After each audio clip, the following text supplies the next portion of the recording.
The following episode contains descriptions of gun violence and an active shooter event. Listener discretion is advised. 8:05 this morning in Troutdale, Oregon. Sirens blaring, police respond to a high school's call for help. Call Reynolds High School. Got a report of transpired. Over the intercom, they said this is a real lockdown. Turn the lights off. Stay quiet. No cell phones. I was really scared. I was like this is happening. Like, this is real. We just hid and locked all the doors. Horrific scene playing out today, the last week of school. And when we hid in there, everybody was, be quiet, there's a shooter. About one a week since Newtown. This is not a drill. There are nearly 20,000 murders annually in the United States. Perhaps it's the weather, but the Pacific Northwest has become the notorious home of serial killers and bizarre crimes. We're here to discuss those murders, To try to understand the motives, respect and remember the victims. and explore the humanity of it all. I'm Emily Rowney. And I'm Alisha Holland. And this is Murder in the Rain. Have you ever seen the movie The Vanishing? No. It's spectacular. It has Sandra Bullock before she was anything, and Kiefer Sutherland, and Jeff Bridges, and it is so good. The You would Vanishing. really like it. I'll check it out. And Also- there's the buried alive scene. I'm Yeah. thinking. Also, there's a company in Germany, to the surprise of no one, Who buries you that alive. you can go get buried. That And I would sounds do like that. an accident waiting to happen. Their insurance must be through the roof. I would do it. You're crazy. I I think like that is the pressure. one thing that I would just crap my pants in. Growing up, we had a hideaway couch, and like I would have slumber parties on it on the weekend, and like cleaning up on Sunday mornings, I would always make my dad like close me into the couch That's super weird. for like as long as my mom would let me before she would yell at us like, get her out of the couch. I don't have anything anywhere near that story. Is that I like the pressure. I always had and a I like the clothes. fascination with being put in a dryer, but I never actually went inside of it. Like at the laundromat, because Yeah. we didn't have a washer and dryer. I'd often think like, I wonder how long I could last in there.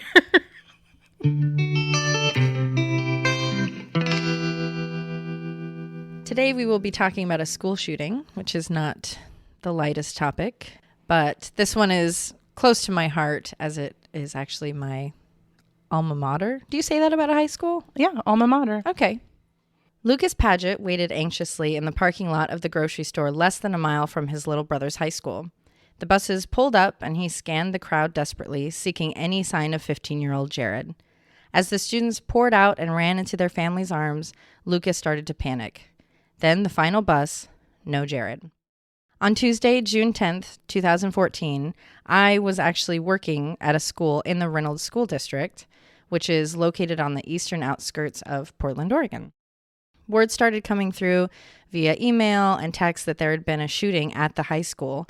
And as an alumni, I knew it was prone to hoaxes, but there was no way that it was true. But unfortunately, I was wrong.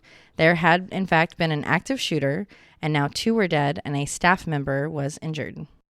Reynolds High School is located in Troutdale, Oregon, a suburban area less than 5 miles from the border of Portland. With a population spanning up north to the Columbia River to inside Portland proper, there's a mix of low-income areas to suburban cities like Fairview. Saying that Reynolds High School is diverse would really be an understatement. There are over 40 different languages that are spoken amongst its nearly 3,000-person population. I can tell you from firsthand experience, and I don't know about the size of your school. I know you went to a fairly big high school It's as well. pretty big. I'd say it's slightly smaller than Reynolds, but Yeah, it's like us being in a small city. It's not a place for people that have anxiety with crowds, issues with, a million people being around you. And the school is divided into 4 different houses. And once placed in a house, like Harry Potter. Sure. Did you have names Yeah. such as? They were the mountains. So it was Adams, Hood, St. Helens, and something else. That's cute. What's another mountain? Rainier? No, it wasn't Rainier, but one of those. And I, of course, was Hood. Now the campus itself, is it pretty small?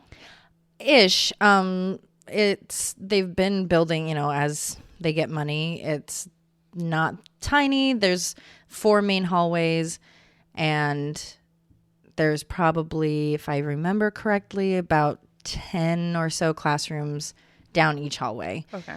It's got aspects of it that are a little bit labyrinthy, but the layout isn't the worst ever. And there's a big commons area that divides each hallway. I asked just because driving by it doesn't really look very big. Like my high school looks huge. It isn't that big, but from the road it's single looks huge. story, and it goes further back than it obviously doesn't go up. Some of the new parts that they've built do have multiple levels to it, but the building itself is single story. So yeah, it doesn't look like it holds 3,000 people. Right, that's a lot.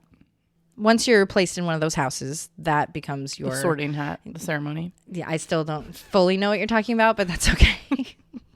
Though that's kind of like your mini school within the school. So that becomes your block of teachers and your peers, and that's who you're going to see for pretty much all of your time there. So you go to this one group nearly all of high school. Do you ever change into other? No. So once you're in that house, that's your house. So, you would have friends that, and this isn't super pertinent to the story, but kind of an interesting. I'm just curious. Yeah, no, for sure. Where you had friends that you went to school with your whole life. So you may not even know people school, from other houses. Oh, yeah, absolutely not. You'd be like, why have I literally never seen that person? Because they're not in be your like, classes. oh, they're in Adams. What about sports teams? I assume those would mix That it would up. all, yeah. Okay. And so even though we were massive and we had these separate things, there were still, unifying activities, Right. Football games, clubs. None of that was separated by what house you were in. It just kind of helped to manage everything. So you weren't totally, I think it was probably more just for admin than anything of just managing those students and where they went for classes. Right. That being said, having all those events and having that sense of community, it was easy to feel lost or forgotten. You're one out of 2,500 kids. And I even had feelings of that. And I was, if you can imagine, outgoing and participated in stuff. Yeah, I remember really you telling involved. me once high school was pretty rough for you, even though you are very outgoing. You tend to make friends wherever you go. So I was surprised to hear that. But I am outgoing, which equals obnoxious. And I have obviously. Awkward phase for, I would say, a better part. Let's see, I'm how old now? So almost 36 years of awkward phase. So we put that in high school and, So combining the size of the school and mixing in if you have a difficult home situation or a mental health situation, it's kind of shocking that there weren't more recipes for disasters coming to fruition. You and I believe you were still in high school, even though you're significantly older. 1 year, guys. Well, I know it is the 1 year, but I was in high school when Columbine happened. Yes. And I remember all of the fallout from that. We started having lock-in practice, and it was a very scary time to be a high schooler. Yeah, and it really changed. That was the first, you'd always kind of heard of it, but it was kind of the one-off, and this was the first, it felt like the big planned attack. It wasn't one kid mad at one kid. I don't know how you felt about the Kip Kinkle situation, which we'll probably cover at some point. Yes, we will. That will be coming but down that the pipeline. was actually, for me, that's how it was very close to home. I know people who know him, and we were very similar ages. And yeah, for sure, because he was further south as you were. So that one was huge. It was like, whoa, that's in Oregon. That's here. And then Columbine really was the icing on the cake of, whoa, this can be way grander scale. This is scary. Yeah. So it really kind of changed. You're moving in these hallways of these miniature town, Times Square, and that's kind of always running through your head. And I know for me, that has stayed that way even now. It's kind of ingrained in our society of just, with mass shooters, and we kind of change how we think. And, I'm at this big concert. Where's the nearest exit? Where's that? And on that note, I'm going to call out, I won't say his last name because I don't want to get sued, but Ryan N. from Reynolds High School was such a douche. And he actually, via AOL Instant Messenger and, all the hip technology of the time, actually called in a bomb threat. And I was going to ask you that because you said earlier you kind of alluded to maybe some false claims or bomb threats. People kind of said stuff here and then, or you had the kids that wore the trench coats, and that was what was fed to us of that's gonna be the kid, which obviously is nonsense. But this kid Ryan, he calls the bomb threat, so school's canceled, and everyone's like, yay. Nice. And Hero. he kind of I think he thought that was what he was gonna get. He was going to get prom king after that. Yeah, and instead everyone was like, We literally all know you did it. Like, you emailed yourself this bomb threat and then sent it out to everyone in the school. He forwarded it, like an accidental reply all. Yeah, and then we all got these messages of like, guys, did you see this? And so we were like, oh, Ryan's going to get arrested, but he probably deserves it. And this kid, so the gates, the parking lot gates to the school, they ended up being closed that next day. And he spent the whole day standing at those gates waiting for all the different news cameras to come and do interviews to be like, yeah, it's so scary. And yeah, I got the email. And we're all just like, narcissist. Arrest him right now. Everyone hates this guy. At least find him, Right. And nothing ever came from it. We were all really bummed about that. That has nothing to do with this, but I just needed that out there because we all knew it was him. Chloe's friend accidentally pulled the fire alarm at grade school and they had oh no. the fire people, they came to the school and everything. She got in a little bit of trouble. It was an accident though. Somebody had tripped and hit her and she went to grab the wall and pulled it. And I wish I had witnessed it. Do you know how hard those are? I mean, you have to. I don't know. Says my 10-year-old. Hard to believe. Anyway, back to Reynolds High. In just the last few months, it's gone over some major reconstruction. The entire front is different. The office has been moved over. But at the time of the shooting, and when I was there, it was that there's a gym building that has the gym and locker room and all that stuff. And then there's an outside walkway that connects you to the main building with the offices and all the classrooms and all of that. To the other side of that is a newer art building, and that's where they moved a bunch of classrooms as well. Talk to me about security. Does Reynolds have like an on-site security officer and like metal detectors?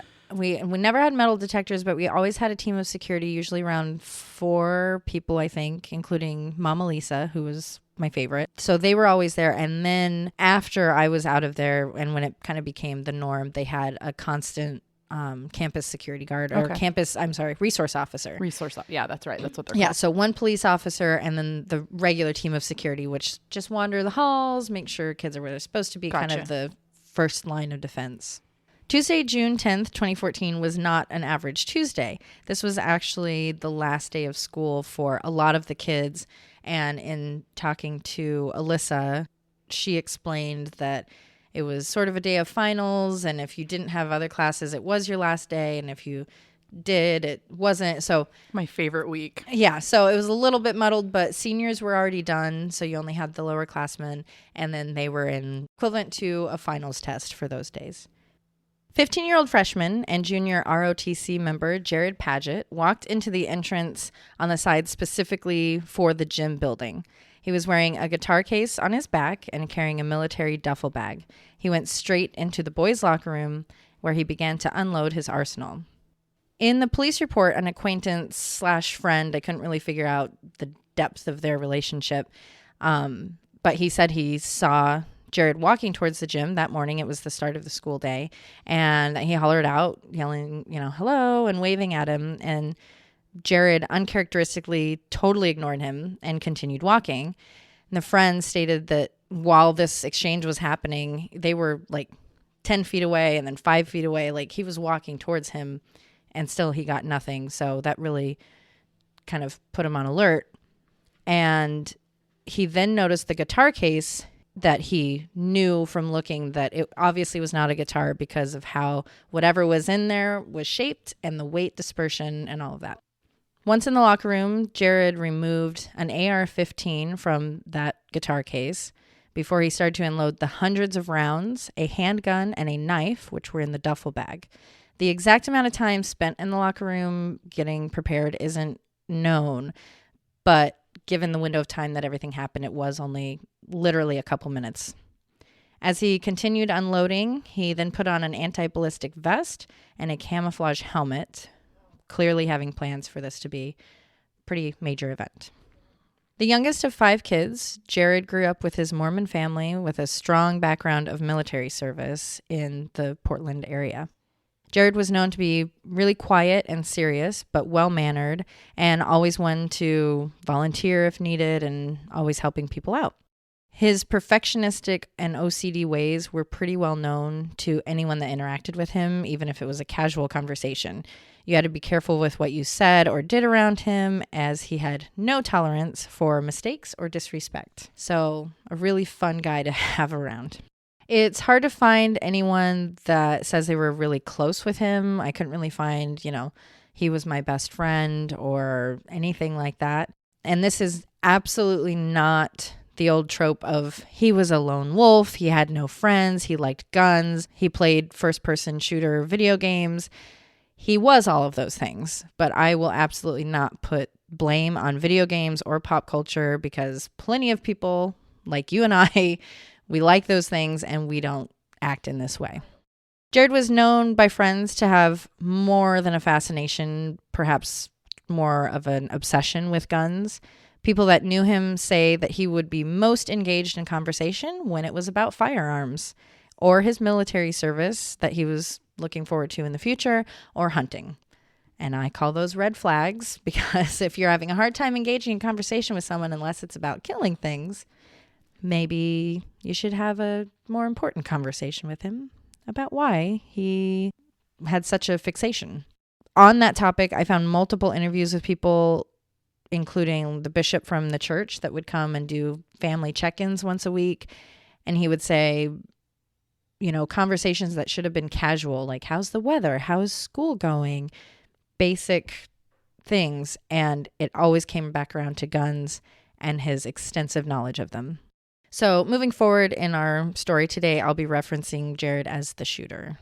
Right around 8 a.m. on that Tuesday morning, 14-year-old freshman Emilio Hoffman, having a first period gym class, walked into the boys' locker room.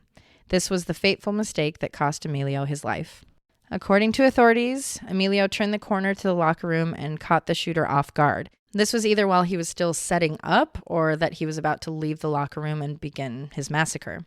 It's thought that the shooter panicked at the surprise of Emilio walking in, and he fired. He shot Emilio twice in the chest, killing him. Located in the nearby coach offices, PE teacher, coach, and one of my personal favorite staff at Reynolds, Todd Rispler, heard the gunfire. He did what most people wouldn't, and he ran towards it.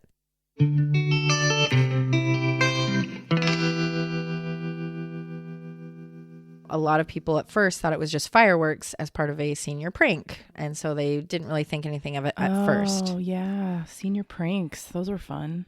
Right. And it made sense being the last day. Like, right. Oh, yeah, there'd be fireworks. And they said, Caden said that he kind of smelled something, and you could tell that it was like smoke or gunpowder, that kind of thing. And so it kind of was, what is it? But they went with what made the most sense. So this is around 8:05 a.m. and Todd Rispler runs into the boys' locker room, where he too is met with gunfire. The shooter took aim and fired, grazing Rispler's hip.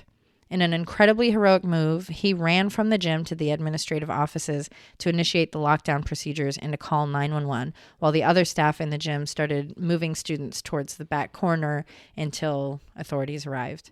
School resource officer Kai Harris heard the call come over his radio, and he left the main building to get over to the gym and respond to the call. He ran into the gym, where he reported the smell of gunfire and found spent casings on the ground.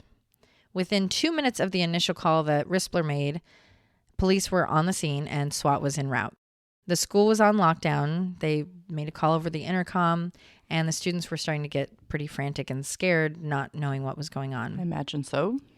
Word starts to get out. So this is in 2014. We've got cell phones everywhere, and now people are texting, people are calling. There's a shooter. Who's okay? Everyone's kind of checking in with everyone, and that Mr. Rispler was shot. And I would call him Todd, like he's even been to my family's house for like parties, but it feels really weird because he's Rispler. So I remember, when I'm working at the school I was at the time, not only getting the call, we had a student whose sister was at Reynolds High School, and so we were trying to help him manage his emotions about that because we still hadn't heard about her.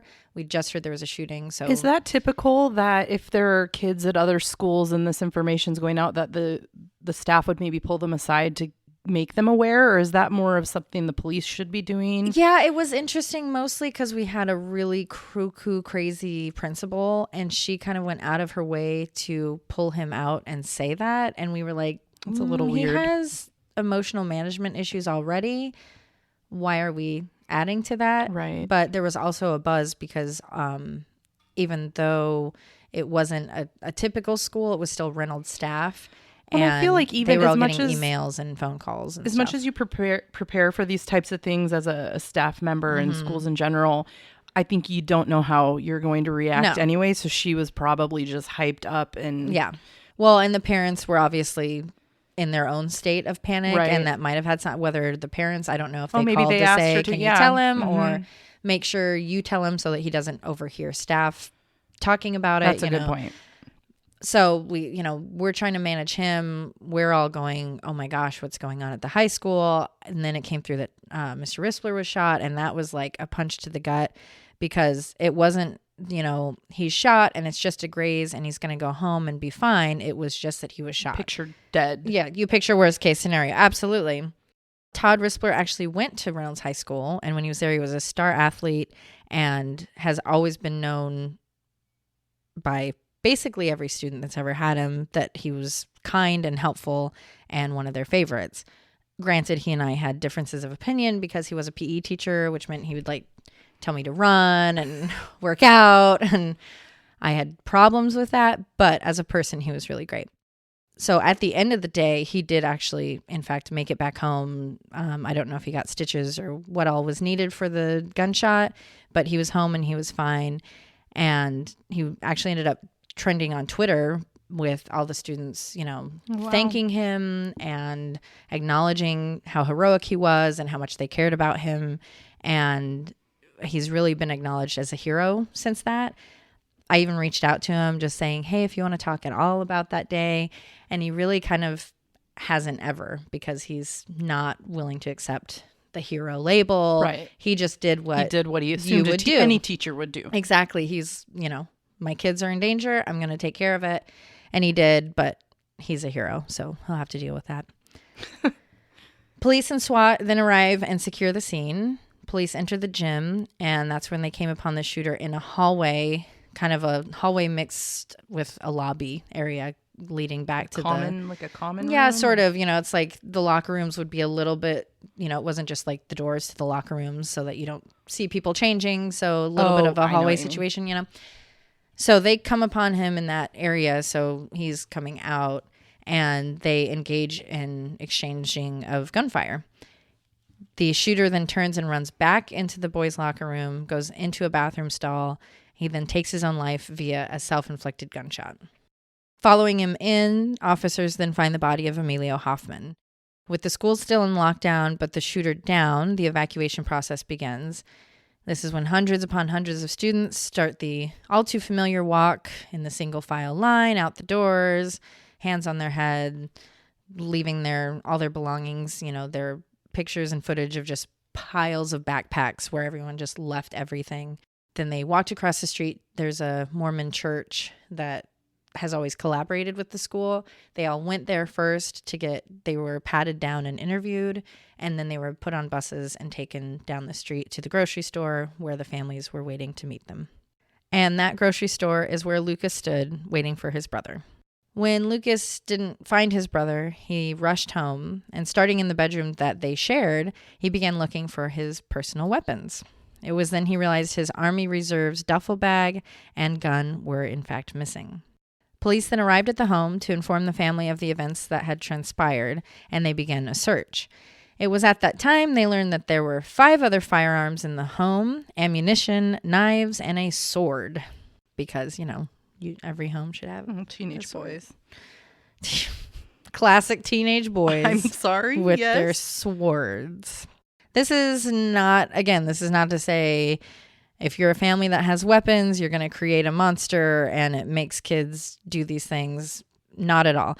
But this was, in fact, a military family. They had a lot of weapons in the home, and clearly some of that had mental health issues, and they kind of had pretty easy access to said weapons. When the police even asked about, how did he get the guns, the family stated they had been locked up, but the safety systems had, quote, been defeated.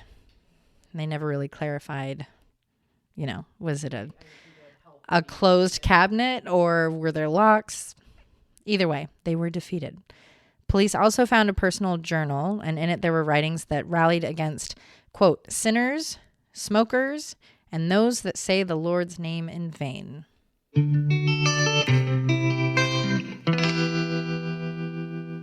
And as far as the shooter's motive, that's pretty much it. Because it was fairly clearly an open and shut case, and he was dead, they didn't really expand on that. And that was as far as it went for motive, was just these people that he felt angry about. I recently sat down with Alyssa Karm, who was Emilio's girlfriend at the time of the shooting. She graciously spoke to me at length about her experience, not only with Emilio as a person, but the day of the shooting. I also spoke to her current boyfriend, Caden, who was in the gymnasium on the day of the shooting.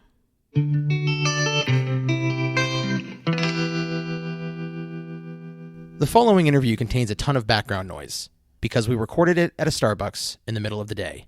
Listener discretion is advised. Okay, great. Well, thank you so much for meeting with us today. Yeah. I know that it's not the easiest subject to talk about, but I really appreciate it. And our show, we're really working on acknowledging victims and ramifications of crimes and violence. And, you know, I can read about Emilio on paper, but it doesn't really paint a picture of a person. So very appreciative of you meeting. I just have a few questions written out, and anything that you want to say, this is your platform to say it. If you're uncomfortable with anything or don't want to answer, not a problem, just let me know and we'll move on from there. So can you tell me a little bit about kind of like how long you knew Emilio and what your relationship was like or how it came to be? Yeah, so I met Emilio when I was in 7th grade. I was 13 years old, and he was one of the new kids. I went to Waltmore, just over here, yeah. And there was a bunch of new kids from the school Arthur Academy that came that didn't start 6th grade with us, but were 7th graders with us. And, you know, right away, I didn't really get to know him 7th grade. We just ran into each other every once in a while, and like there was one time where he messaged me and he was like, "Hey, you're pretty cute," and just like stupid right. 7th grade things. But our friendship didn't really start until like 8th grade. When we started to have more classes together, and we had the class drama together, which is when you do a bunch of skits and stuff with people, and you get to talk a lot in that class. Like the teacher was really chill, so he was really nice. And yeah, it's very different than a classic classroom setting. Yeah. Much more involved with each other. So that's where we became pretty good friends, and you know, him and I, of course, I had a crush on him because Emilio was just that type that was really charismatic, and you know, just especially with the girls, he was a ladies' man. I mean, that's usually what people would say about him, because he was 13 years old, but he knew how to talk to girls, like, which was really rare, like, for that age. So yeah, so around 8th grade, him and I have formed like kind of a flirty relationship, and him and I would talk to each other, "Oh, you're so cute," you know, and he was actually my Valentine for my 8th grade year, he gave me a teddy bear. I still have the teddy bear and stuff. It was like one of my first memories, and I remember my mom was like, "Who is this?" Like, you know. Where did this come from? Yeah, but things fell out throughout 8th grade and onto freshman year, and freshman year is when him and I, we had art class together, and for the first half of school, he had that class with me, and then he dropped out. He didn't drop out of school, but he went to online school because a situation that happened. After he came back, I remember, because we still had kept that friendship, and like he was still somebody important to me, like, but it was just like drama with like being a freshman and stuff. Like him and I liked each other. We went back and forth about stuff, but he was always somebody that was special to me. Like I always had a place in my heart for him, and I remember just going back and forth from being friends to talking, because there's just complications with that. But when he left the school for a while, I didn't talk to him. And then the first day he came back from not being at the school, I remember seeing him. It was early in the morning. I was like, oh no, there's Emilio. And I remember just feeling like my heart beating so fast, because I was like, he was just somebody important to me. He's just one of those people, one of those faces where you just recognize them right away. So after that, we didn't have the art class together anymore. His schedule got switched up because he left.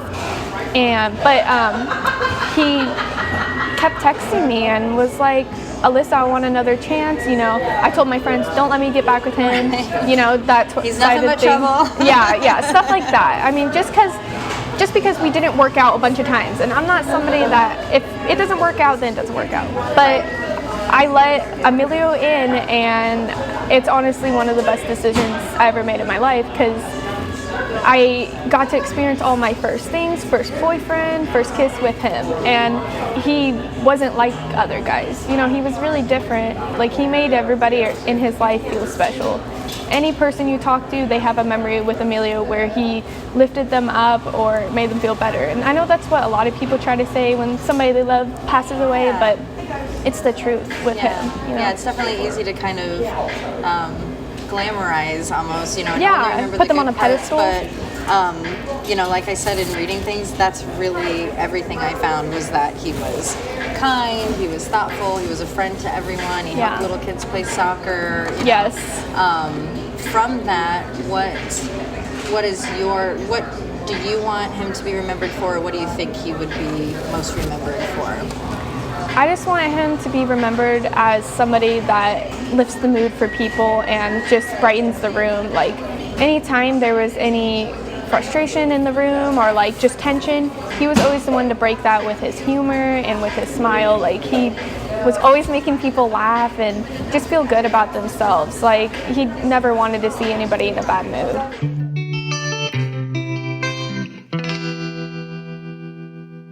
If you're comfortable talking about June 10th, your experience of that day, or any part of it that you want to share. Emilio and I had just hung out the night before on the 9th, and we had a really good night. We were doing homework together. We were eating pizza with his family. It was like me like breaking through to his family and like getting really close, who I'm still close with. But I left my charger at his house that night, and I couldn't charge my phone without it. And so, here's your charger. He would always greet me before my classes, like, high school, you guys meet up between classes. First period, he was always there, even though his class our schedule was compromised that day, so we were doing finals, and we had our 7th period review. And 7th period, he had gym, and he met me at my locker, which was so far away from the gym, and he made sure I got my charger. He gave me a kiss and said, goodbye, I'll see you after. And that was the last time I saw him, was when he kissed me and said, I'll see you later. What transpired on your end? Were you, you're saying you're far away. I'm thinking like W Hall situation. That's where my locker was. Okay. Yeah. And so having gone there, of just how massive it is, like a small city, going to Reynolds, did you have any awareness that was even happening, or how did that news get to you? I'm actually really thankful for where I was in the school. I was all the way in the arts building. Oh, okay. And I would say I had the least communication out of any like class, honestly, because we had a substitute, so we didn't have a teacher that was connected to other teachers. Right. All I remember was me and my friends were walking to the arts building, and there's people running, and like they didn't seem serious. They were just like running, and we're like, what is going on? They're like, oh, there's like fireworks or something over in the gym, and somebody's just doing a senior prank or something. So were they running away from the building, or they're running into the arts building? Oh, running to the arts building. Yeah, and like nobody was like panicked. Like, it was just kind of like, okay. Me and my friends sat in the art building, in the art classroom, and we were on Twitter seeing what was happening. People were saying there's a shooting, and we were just like, what the heck? And like even before there was news that there was a shooting, we were just like not knowing what was going on. We knew the school was in lockdown, and we weren't really getting any other information besides that. We didn't really, honestly, we didn't take it serious. And I really wish we did, but it's kind of a blessing and a curse because I didn't know what was going on.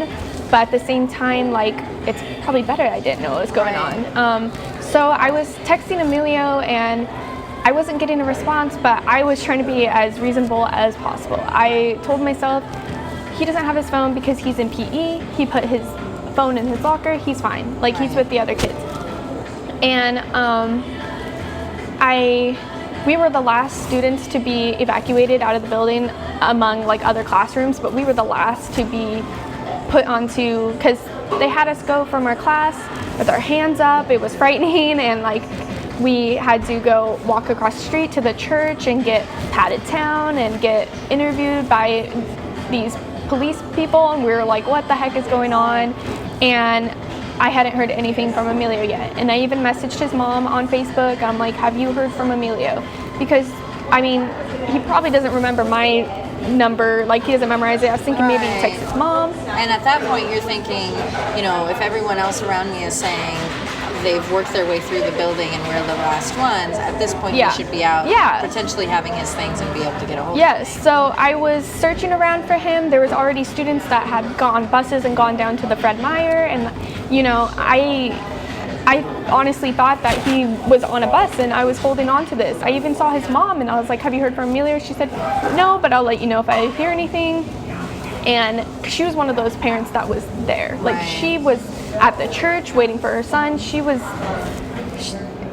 there for him. So you end up down at Fred Meyer. Yes, and I reunite. Unloading all the buses and all the students. I reunite with my parents. You know, I just want to get out of there. My parents take me home, and I get home, and I get a message from his ex that says, message me right now. And I'm like, what the heck? Like, what is going on? So I messaged her and I said, what's going on? And she says, hey, sweetie, I'm sorry, but it was him. Emilio was the one that got killed. Eventually, like, after just crying and crying for hours, because I honestly thought, like, there's no way. I was thinking, the odds are so slim. You have a huge student population, huge school, and a huge building, and of all the places, Yes, but we get the call, confirmation, my dad answers, and you can just see his heart break. And they confirmed it. It was Emilio, and it was uncontrollable tears were coming out, and my family was all hugging me, and it was honestly one of the most like overwhelming moments of my life, because I'm just crying, and like not being able to control it. Thank you so much for sharing all of that. Again, it's different to read about something than to hear firsthand, from someone that experienced it. So you were saying you're still close to Emilio's family, the Hoffman family. Yeah. And I know Jennifer's really involved in, they created Emilio Inc. Yes. And as a local Troutdalian, I've seen plenty of cars with, the Emilio decal and the red Converse. What was the significance of the red Converse? Emilio's thing ever since middle school was wearing Converse. That was like his signature thing. He always had a pair of Converse on, and his favorite color happened to be red. Okay. His mom knew this and used this as the symbol for Emilio, because when they were planning the funeral and everything, we announced to everybody, wear red Converse. Yeah, I saw some of those pictures. Because his mom didn't want to have a sad black funeral. She wanted people to wear whatever they wanted. We wanted to make it a celebration of Emilio.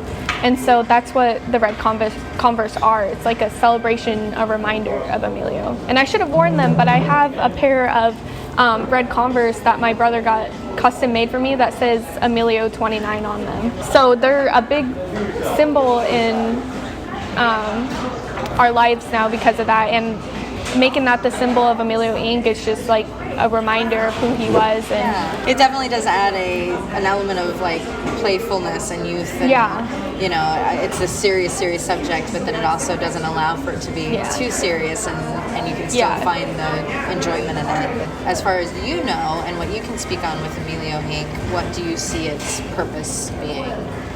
I used to be really active in Emilio Inc. when it first was coming up, but between school and work, it's almost impossible to make it to the events. But it's like a community outreach.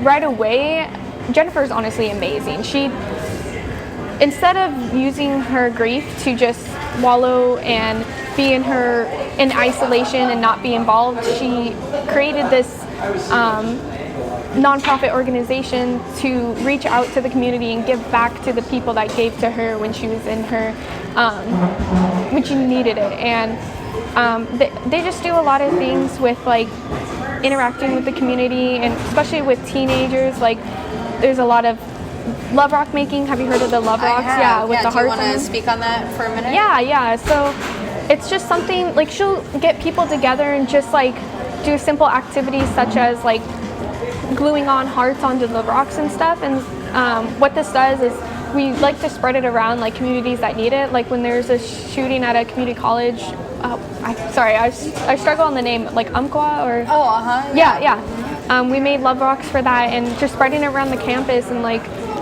it's just like a little reminder that like you're still loved and stuff. Because it's like, how cool is it if you're just walking, you see a rock and there's a heart on it? You're I've like, actually whoa, found a few throughout Gresham and stuff, and it does just brighten your day, even if you're not going through a crisis, of just, someone took this time to make this thing that brings joy. Yeah.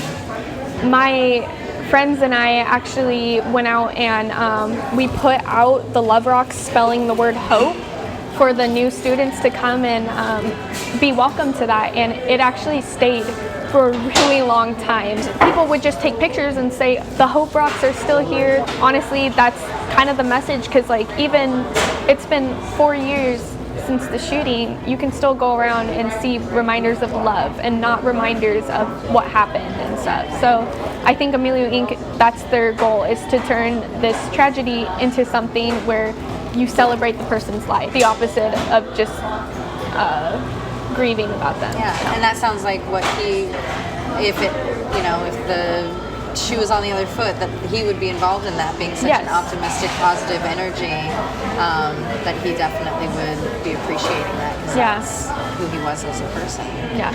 Do you feel, having experienced all of this firsthand, for people that are out there and they haven't experienced that to the closeness, as close as you have, what kind of involvement, for people that are frustrated by whether it's mental health care or guns or school violence, things of that nature, what do you say to anyone that feels kind of, not hopeless per se, but just not sure where to channel that energy to try to make a difference?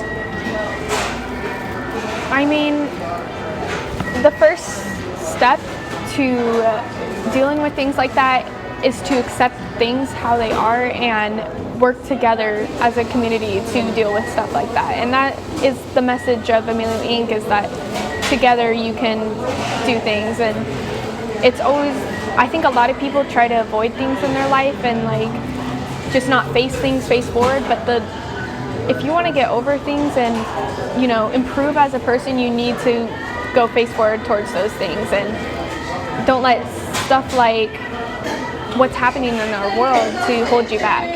A quote that we keep sacred in our hearts for Emilio, something he posted on his Twitter, and we like always write it out. We have it, like Jennifer has it in her house on the door and on the walls, is keep going and don't look back.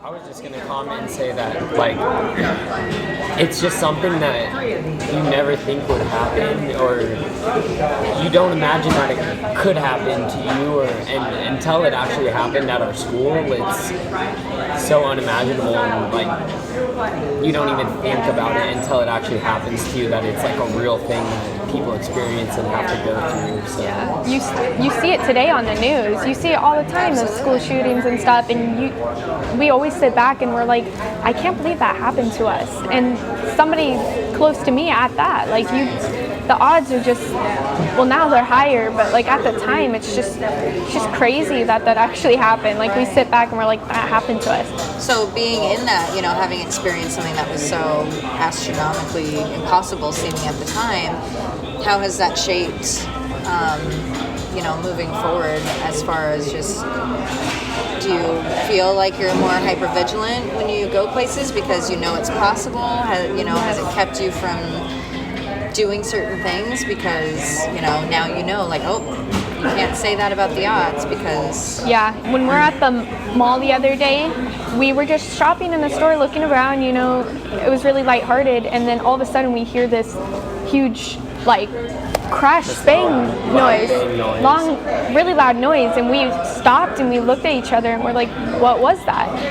And I don't like to like dwell on stuff like that. I'm just gonna ignore it.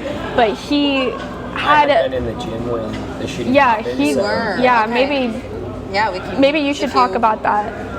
So we had all gathered up in the gym and we're just waiting for class to start, and then I remember hearing bangs and like you could almost smell like smoke or gunpowder, and we had thought it was fireworks, and because it happened out in the lobby, like the first loud noise, and we didn't know what it was, and a couple of students went out and checked, and we kind of just like stood around waiting for everything to happen, and it was so loud, and being at the mall when I heard the bang instantly like brought me back to the feeling of like my heart just dropped, and I instantly was like, it was the first panic attack I've had since the shooting, and I like thought that, I was like, oh my gosh, it's gonna happen again or something. Right. Yeah, I mean, obvious PTSD, without a doubt. And she was there luckily, but I was like really like hyperventilating and struggling to like catch my breath. Wow. So. And I've never seen him do that before. I thought he was joking at first, but it honestly breaks my heart that things are like this now. Right. Any place I go, I try to face towards an exit or something so that I have a good escape plan if something does happen. Mm-hmm. I mean, it affects me at restaurants. You can ask him like firsthand. If I'm at a restaurant and it's super crazy busy, I can't focus. Like I am always watching people around me. If anybody like makes a loud noise or something. At movie theaters, if it's a packed movie theater, I get so freaked out, especially if I have to sit next to somebody I don't know. Like, it's just this integrated anxiety now since this all happened. Absolutely. I mean, I really can't even fathom because, you know, when I was in school, it was Columbine, and that was far away, but that was kind of the first part, and with our society, you know, with this kind of being a norm, unfortunately, my friends and I always talk about that, of being in a movie theater, being like, oh, you know, you don't even think about it, it's just kind of a natural thing. So I can't imagine for you guys. Did you want to speak any further about your experience? You're welcome to. If not, I totally understand. Of just, because again, I read, you know, with Mr. Rispler, which even though I'm family friends with him, it still feels weird to call him Todd. You know, of just how, since you were in the art building and you were last and you were like in that building, how did that transpire? I remember, well, I'll just walk through my day. I got there late that day and I didn't have my phone with me, so I didn't really know where everyone was, and I got there and everyone was meeting up in the gym, so we all gathered around in the gym talking like it was a normal class day, and I think the first bell to get to class went off and everyone kind of started like getting ready to, we didn't know what we were going to be reviewing because it was just a PE class, so we were just waiting around. I think we were going to get our lockers and empty them out, so we were just waiting for teachers, and then there were the first set of bangs and we didn't know, we thought it was fireworks. So I remember I had a few friends that went out into the lobby and just to check, and we all kind of just kept talking and not thinking it was a shooter because we all would have panicked, but we just stood around kind of wondering what it was, and it happened again, and it was much louder this time, and it was like echoing, banging, and we all kind of like, the whole gym just kind of like shifted to the back half of it, not knowing like what that was because it was so loud. And once they made the announcement over the intercom there's an active shooter, we all instantly went into the very back. It was like a storage closet room Okay, so back kind by of over by the weight room? By the weight room, Okay. that back hall that was there. And we. Because at that point you're hearing the lockdown active shooter and you're realizing that's what that sounded. In the lobby. We heard gunshots. Wow. We barricaded the doors with what we had back there. And I remember I texted my mom because I didn't have my phone. I texted her, I'm okay, I'm with the group of students in the back. And then eventually we heard the police come. We could hear people running along the police running along the back door of like that room, and then police finally knocked on our door saying we're gonna take you guys all out, and we made them like slide the badge under the door because we didn't know if it was the actual police or. And then I did not know that. Yeah, we were the first group to walk out, and I just remember like so we walked through the whole gym out the front lobby where it kind of had happened, and I just remember seeing like cops just with ARs, and we were all just walking out with our hands up and just shocked about like what to do, what was happening. And then we got to the and it was a lot of my friends because it was the 7th period PE class that I had most of my friends with, and we got to the church parking lot, and I remember one of my friends' mom was a cop, and she was like there with like talking just kind of about what happened. I remember we were getting patted down, and then I don't know if you remember, but there was another, I don't know, student or not student, someone walked there to like once they heard about the shooting and they had a gun with them, and I remember when they were patting the guy down, they found a gun on him, and we instantly were like freaking out, didn't know what that was. Right. So, and there were so many different rumors about like multiple shooters. We didn't know what the actual case was, and it was an extremely long process, but thinking back, it just all happened so fast, and there was so much going on. I was actually going to ask you about that, from shots, so the first shots go, and then the second set of shots, and then within 2 minutes the police are there. Did that feel like it was 2 minutes? Did it feel like it was hours? It felt, when you're waiting till that badge comes. It felt forever, but like honestly, I can't even recall the time or how long it took. It was just such a like traumatic moment that everything was just happening and you couldn't even think. I had a sister that went to the school, and I met up with her in that parking lot, and then we got on the first bus and were bused down to the Fred Meyer's where my parents were. And that's intense. When did you find out it was Emilio? I think I had stuck around in the parking lot until like the last bus came, and it was somewhere around then. I think we heard it. We went into Buffalo or something, and it was already on the news there, like Reynolds shooting, all this was happening, and they had said there that it was Emilio. And I had played soccer with Emilio for a year on a like private team with him, and I had known him, and I was just shocked. It was so crazy to me. I didn't even know what to think. Wow, that's really unfortunate that both of you guys at such a young age not only had to experience that, but you both received really traumatic news in such cold and potentially misinformative ways. So I'm really sorry to hear that that's how it all went down. I really appreciate you sharing your aspect. Like, that was very powerful to just hear firsthand how both of you, in such a close proximity. Granted, it's a huge building, but such different experiences, but also so intertwined. So thank you so much for really just, I know with a lot of, shows like this, it's like, let's glamorize, and it's like, we really just want to hear, about people. That's what I was thinking at first when you first contacted me. I'm like, this better not be anything. Right, like, I want to hear all about the gruesome detail. Like, absolutely not. So, but I know this is really hard for both of you guys, so just a lot of self-care today, of just listening to what you're needing and taking it easy, because that's a really difficult thing to revisit. So I appreciate you letting yourselves kind of go there and let people hear about that and about your experience and Emilio and all of that. So awesome. Okay. Well, thank you so much. Yeah, thank you. I'll walk you out.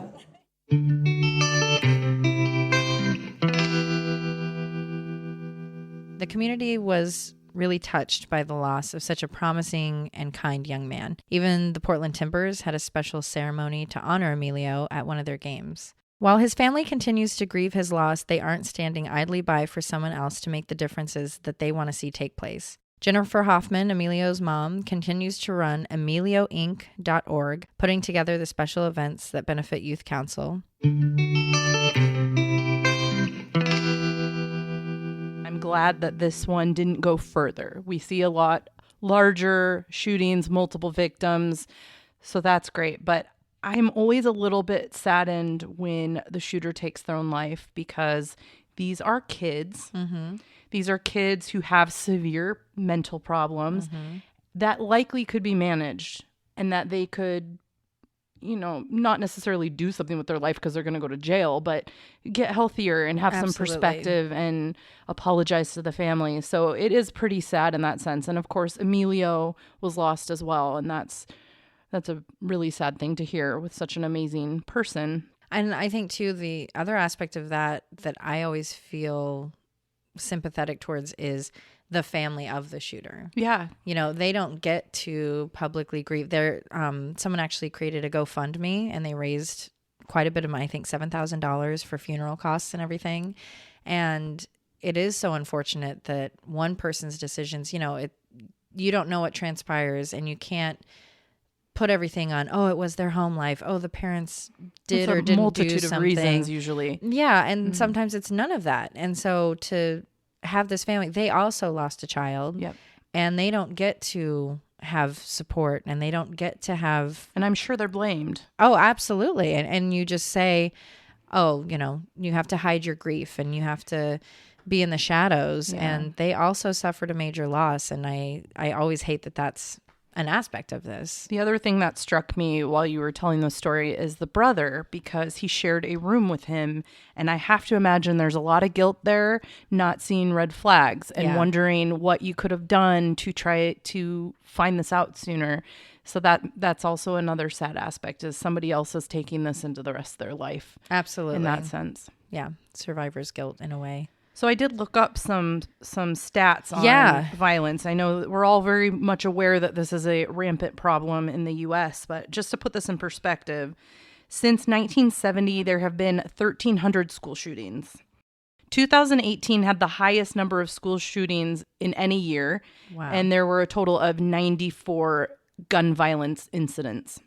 In schools? In schools, specifically schools. Wow. 55 people, including the shooters, were killed in school gun violence in 2018. So that's more than a person a week, and that's about 2 shootings a week. Yeah. We all know the U.S. has weak gun laws compared to other countries. Other developed countries typically have 1 or more background checks, specific training courses, and rules about locking your firearms, and they have an arduous licensing. You are basically every year renewing these licenses. In the U.S., it's not even mandatory that you have a background check. Well, we did just have the vote go through. That's true. Hopefully we see some improvement. What was that? H.R. 8, I believe. And I will say that some states have taken it into their own hands. Massachusetts, for example, has worked to improve their own laws. Mm-hmm. So it isn't strictly a federal law. States can come together and make changes there. In the U.S., guns are actually really predominant. So I was shocked by this. They did a study in 2017, basically a survey, and it's estimated an average of 120.5 guns per 100 residents of the U.S. So that is more guns than people. Wow. Well, because, you have all these people that don't have guns and then people that collect them or have a full arsenal. And it's absolutely. Like, why do you need 7 shotguns? And it's not just like shootings in schools, too. We have 6 times the gun homicide rate of Canada, 7 times more than Sweden, and 16 times more than Germany. And Germany gets a bad rap because of the whole Nazi thing, but they're at least doing something right. I won't disagree with that. It's just kind of mind-boggling, and people fight so hard for their guns, and we're not saying take guns away. Right. It's like, let's not give them to these people who are going to use them in inappropriate ways and not take care of them and not lock them up. Let's actually care about where we're putting these guns. Absolutely. And I was trying to find the name of that bill, but the Senate just voted last week to do nationwide background checks. So good. Hopefully that becomes law, and that will at least be a start towards managing this epidemic. And if you or someone you know is struggling with any kind of mental health crisis, you can call 1-800-273-8255 and be connected with someone immediately.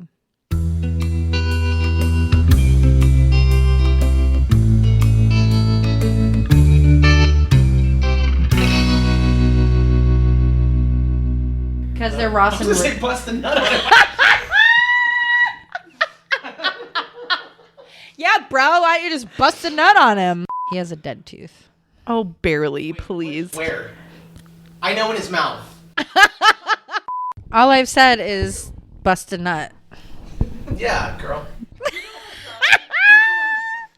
Oh, no. Oh, my God. I'm sorry, I didn't mean to laugh at that. I just watched him do it.